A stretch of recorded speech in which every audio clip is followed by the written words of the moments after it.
You're listening to Guts and Grind with Siju and Sajan, making the real estate journey accessible to anyone.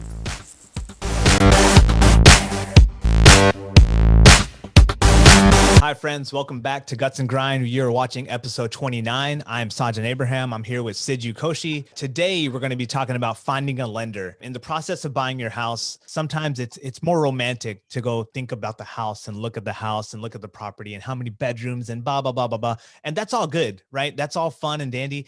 But the best bet, your first step is really get a good lender. You need to be able to have the money to be able to buy that beautiful house, right?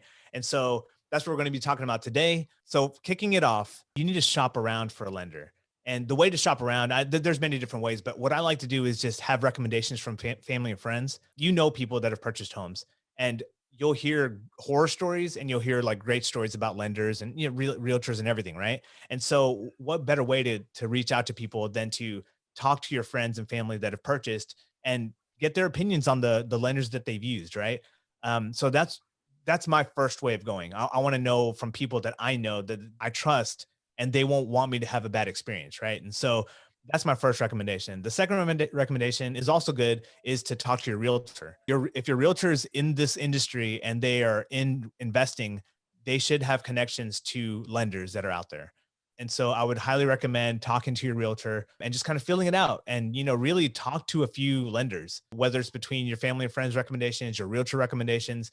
Talk to a few, because it's not going to hurt to shop around, and really speed matters, right? Quality matters and speed matters when it comes to, especially in this market now. Like, ask those questions and figure out, how do they operate? How do they do their job as far as getting the lending process done? Sid, do you have any thoughts on that? No, all good points there. I think, like you said, once you get the ball rolling of finding a lender, I think it's a lot of work. You know, finding a lender, providing all your information, and you find and get comfortable with these lenders. And every lender is different. Everybody has their different products that they sell to, and you'll find which ones are more investor friendly and which ones are more like, you know, just normal lenders like your Bank of America's and your Chases and things like that. There's lenders out there that are very friendly to investors if you're looking in that realm of the world.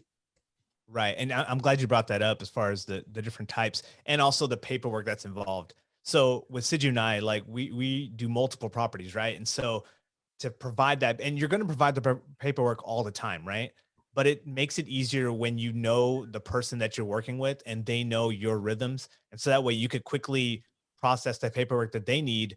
They could process it for you quicker when you have that relationship. So it's very important to do that on the front end, like figure out who the right person is.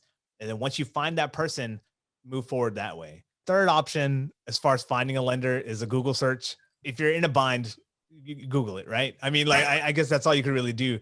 But I would highly recommend family, friends, realtor. Like that's really the best way to go. But if you have to Google, hey man, we've all done it. We have, and there's a reason why Google is Google.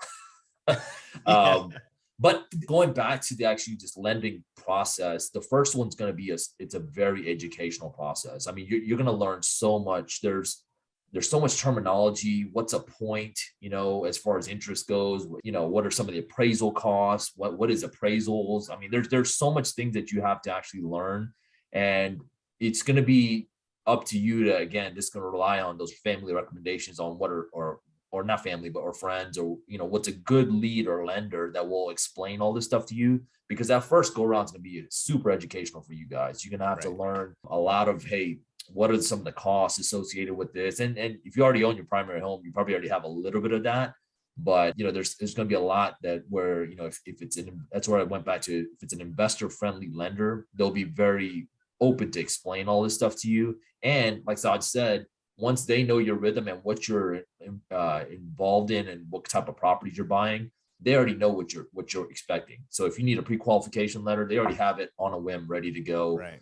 And as Saj said, it's time is money, right? So some of these deals, if you don't have your pre-qualification stuff ready to go, you could potentially lose out on a deal. So a lender is very important. It's one of the first steps, obviously, in purchasing something, because you need the money. You don't obviously have the whole shebang of money in your bank account. I mean, I don't anyway, so I'm leveraging debt. So yeah, just make sure, use that first process as a learning experience. And, you know, you'll find it may be a little bit of a rocky road trip up there, but once you get in the rhythm, it's like riding a bike. Yeah, just like anything, like your first go around in anything is going to be rough. But I think it's important to focus on the lessons that you're pulling from it, right? Like don't Hmm. get bogged down by all the extra paperwork and all the hurdles you have to jump through and oh, I got to talk to 5 lenders or whatever. Like that's a headache. I admit it's a headache, but it's worth it. It's like building a house, right? If you have a solid foundation, everything else goes. If you have a wonky foundation, the whole house is going to shift and be bad, right? You have to have a solid foundation so you can build up, and it makes everything else easier when you do that, right? And so really, in my opinion, the lender is like the first basis of like you need to be able to have your money straight to be able to build something on top of that, right? And so relationships matter. And so that's why it's important to shop for the right one, shop for the right lender. And it's not a marriage, right? Like, I mean, it could be you have a few deals with this lender and you find out, hey, it's not working out. You could start the process all over again, but just starting on the front end is it's always ideal, right? Do you have any additional comments or notes that you want to say, Siji?